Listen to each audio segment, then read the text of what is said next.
안녕하세요. 살림하는 스경입니다. 사과가 좀 삐들삐들해요. 사과잼을 만들어 보려고요. 사과잼에는 사과하고 설탕의 비율이 동량이 아니고 사과의 2분의 1이 설탕량이에요. 근데 스테비아 이거 좀 단맛은 나는데 설탕같이 이렇게 몸에 열량이 많지 않은 그 설탕이고요. 계피가 들어가야지, 시나몬이 들어가야지 향이 있어서 이렇게 합니다. 먼저는 사과 껍질을 까주겠어요. 사과 이거 말렸다가요 차로 드시면 아주 좋아요. 약간 씹히는 식감이 있으면 좋아가지고 주기 위해서 좀 썰어서 할 거예요. 잘게 깍둑썰기를 좀 해서 얘를 그냥 불을 세게 말고 은은하게 불을 켜주세요. 설탕이 방부제 역할을 합니다. 건드리지 말고 그냥 완전히 녹을 때까지 해주세요. 우리가 소금을 2스푼 넣어봅니다. 이렇게 중탕을 하세요. 담아주세요. 흔한 사과잼을 만들어 봤어요. 오늘은 제가요 사과를 가져놨는데 사과가 좀 삐들삐들해요. 뭐 손님상에 넣기도 그렇고 그냥 깎아 먹으면 조금 맛이 그렇죠. 그래서 사과는 좀 아삭아삭한 맛으로 먹는데 좀 삐들삐들 거려서 이걸 가지고 사과잼을 만들어 보려고요. 우리가 시중에도 사과잼을 만들어 팔지만 저희가 이렇게 꾸들꾸들한 사과를 가지고 사과잼을 한번 만들어 볼게요. 자, 사과잼에는 사과하고 설탕의 비율이 동량이 아니고 사과의 2분의 1이 설탕량이에요. 근데 설탕만 넣으면 우리가 좀 건강에 해롭다고 생각되어지잖아요. 그래서 스테비아 이거 좀 단맛은 나는데 설탕같이 이렇게 몸에 열량이 많지 않은 그 설탕이고요. 젤라틴이라는 것이 있는데 이게 이제 약간 이게 우리가 딸기잼이나 이런 거 이제 사 먹어 보면 잼이 찰랑찰랑한 거 있잖아요. 그거는 젤라틴이 좀 들어가서 만들었기 때문에 한천이나 젤라틴을 넣으면 얘가 이렇게 찰랑찰랑해요. 근데 우리는 뭐 가정에서 굳이 그렇게 안 해도 돼가지고 여러분들이 이거 있으면 넣으시고 없으면 안 넣으셔도 돼요. 잼에는 그래도 뭐니뭐니 계피가 들어가야지, 시나몬이 들어가야지 향이 있어서 이렇게 합니다. 먼저는 사과 껍질을 까주겠어요. 사과 껍질을 이제 양이 적으면 칼로 하지만 양이 꽤 되니까 저는 이렇게 필러로 깎아줄게요. 그리고 사과 껍질로 제가 깨끗이 씻었기 때문에 이건 말려서 여러분들 이제 음식할 때 단맛 내야 될 때 있잖아요. 그죠? 과일 단맛 낼 때, 과일 단맛을 육수 내고 할 때 요거 쓰시면 되고, 맛간장 쓰실 때 요거 사과를 넣어서 맛간장을 내시면 됩니다. 껍질을 다 깠으니까 이제 속을 도려내게 되겠죠. 이제 속을 도려냅니다. 칼로 이렇게 하셔도 되고요. 사과 이거 말렸다가요 차로 드시면 아주 좋아요. 이렇게 잘 말리시기 바랍니다. 이건 사과 씨를 다 뺐는데요. 쓰게 갈아도 되지만 약간 씹히는 식감이 있으면 좋아가지고 주기 위해서 좀 썰어서 할 거예요. 너무 두꺼워도 말고 너무 얇지도 말고 이렇게 해가지고 얘를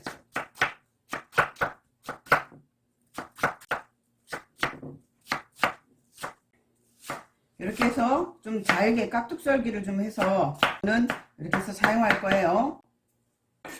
그러면 잼으로 이제 사과에 발라 먹거나 이럴 때 약간 씹히는 식감이 있어서 저는 좋더라고요. 이렇게 해서 이게 이렇게 썰었더니 이게 꽤 되네요. 이게 지금 2kg가 돼요. 그리고 배 먹다가 남은 게 있어서 그것도 조금 넣었어요. 설탕을 저는 이거 한 800g만 이렇게 넣어줍니다. 얘를 그냥 불을 세게 말고 은은하게 불을 켜주세요. 그래서 사과 습기로 설탕이 녹게 은근히 불을 켜주세요. 작은 국자로 2개만 넣어줄게요. 안 그러면 설탕을 얘를 한 1kg를 넣어야 되는데 1kg를 넣으면 우리가 너무 설탕 과다하게 먹잖아요. 그런데 또 설탕을 너무 안 넣잖아요. 그럼 설탕이 뭔 역할을 하냐면 얘를 방부제 역할을 합니다. 그래서 설탕도 이렇게 넣어줘서 이렇게 서서히 얘를 설탕을 녹으면서 줄일 거예요. 설탕 이렇게 살살 녹기 시작해요. 자, 설탕 물이 생깁니다. 그래도 이거 건드리지 말고 그냥 완전히 녹을 때까지 계속 얘를 얘를 계속 끓여주세요. 이렇게 설탕이 다 녹은 상태에서도 얘를요 불을 세게 하면 안 돼요. 불을 약하게 해가지고 얘를 뚜껑을 덮어가지고 얘가 완전히 설탕이 이제 쫄아들게 이만큼 있잖아요, 그죠? 설탕물이 얘를 쫄아들 수 있을 때까지 얘를 졸여 주셔야 돼요. 이게 좀 거의 쫄았을 때에 계피가루를 넣어주세요. 티스푼으로 반 숟가락 정도 넣었어요. 너무 많이 넣어도 안 좋아요. 계피를 안 좋아해요 그러면 안 넣으셔도 되는데, 저희는 계피를 넣으면 더 향이 좋아서 계피가루를 넣거든요. 단맛을 더 극대화하기 위해서는 우리가 소금을 넣잖아요, 그죠? 소금 조금 넣었어요. 이렇게 해서 얘를 또 이제 바짝 졸여줍니다. 사과가 요즘은 갈수록 자꾸 단맛만 나지 사과의 새콤한 맛이 없어요. 그래서 우리는 좀 새콤하게 먹고 싶다, 새콤달콤한 맛을 원한다 그러면 레몬 있죠. 레몬즙을 넣으셔도 되고, 저는 이게 레몬 가루를 아예 만들어 놓고 있거든요. 이렇게 만들어 놓으면 이렇게 새콤한 음식 할 때 이렇게 넣는데, 요거 한 2스푼 넣어 봅니다.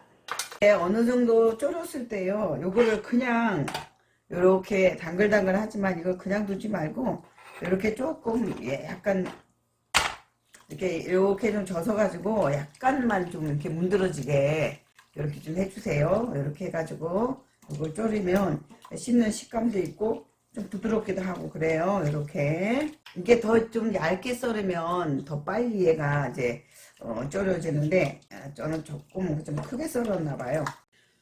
잼을 다 만들었으면 이렇게 병이 있죠. 저는 이제 병을 이렇게 좀 다 모아놨는데, 병을 이렇게 중탕을 하세요. 처음부터 얘를 뜨거운 물에 병을 확 넣으면 병 깨집니다. 찬물부터 넣어서 얘가 서서히 얘를 이제 끓여 주셔야지 병이 터지지 않아요. 이렇게 해서 제가 다 만들었어요. 요게 잼이 잘 됐나 안 됐나는 물에다가 이렇게 떨어뜨려 보면 얘가 물에서 푹 퍼지지 않으면 잘 된 거거든요. 근데 물에 넣었는데 물에서 푹 퍼졌다 그러면 조금 더 따리셔야 돼요. 알알이 살아있는 것 같죠, 사과가, 그죠? 이렇게 했어요. 그래서 얘가 좀 되직하기 때문에 젤라틴에 넣을까 하고 했는데 안 넣어도 될 것 같아서 안 넣었어요. 이렇게 소독 다 된 곳에다가 담아주세요. 얘를 진짜 오래 두고 먹겠다 그러면 이렇게 다 담은 다음에 다시 또 뚜껑을 닫고 중탕을 하셔야 돼요. 그래야지 이게 오래 먹을 수 있어요. 저는 뭐 오래 먹을 것 같지 않네요. 양이 식구가 많아가지고 이렇게 담았습니다. 이렇게 담았어요. 이렇게 해서 제가 사과잼이 요만큼 나왔네요. 전 병들이 이제 먹고 병들을 버리지 않고 이제 모아놓는데 거기다 담은 거고요. 이렇게 해서 순한 사과잼을 만들어 봤어요. 여러분도 이렇게 사과 뿌들뿌들 돌아다니는 거 한번 해서 드시면 좋을 것 같습니다. 저희 아들이 먹고요, 엄마 짱이야 이렇게 하고 왔거든요. 저 영상을 끝까지 시청해 주셔서 감사하고요. 구독과 좋아요 알람도 부탁합니다. 아침에 이렇게 브런치로 먹어도 괜찮겠죠, 그죠? 식빵은 버터에 구워도 되고요. 아니면 뭐 식용유에 구워도 되고, 저 같은 경우는 이제 토스트기에다가 바짝 구웠어요. 그래서 겉바속촉 뭐 이런 식으로 알알이 살아있어서 씹히는 느낌. 너무 달지도 않고 이 계피 향이 아주 신의 한 수. 그 다음에 제가 레몬을 넣었잖아요. 레몬의 그 새콤한 맛,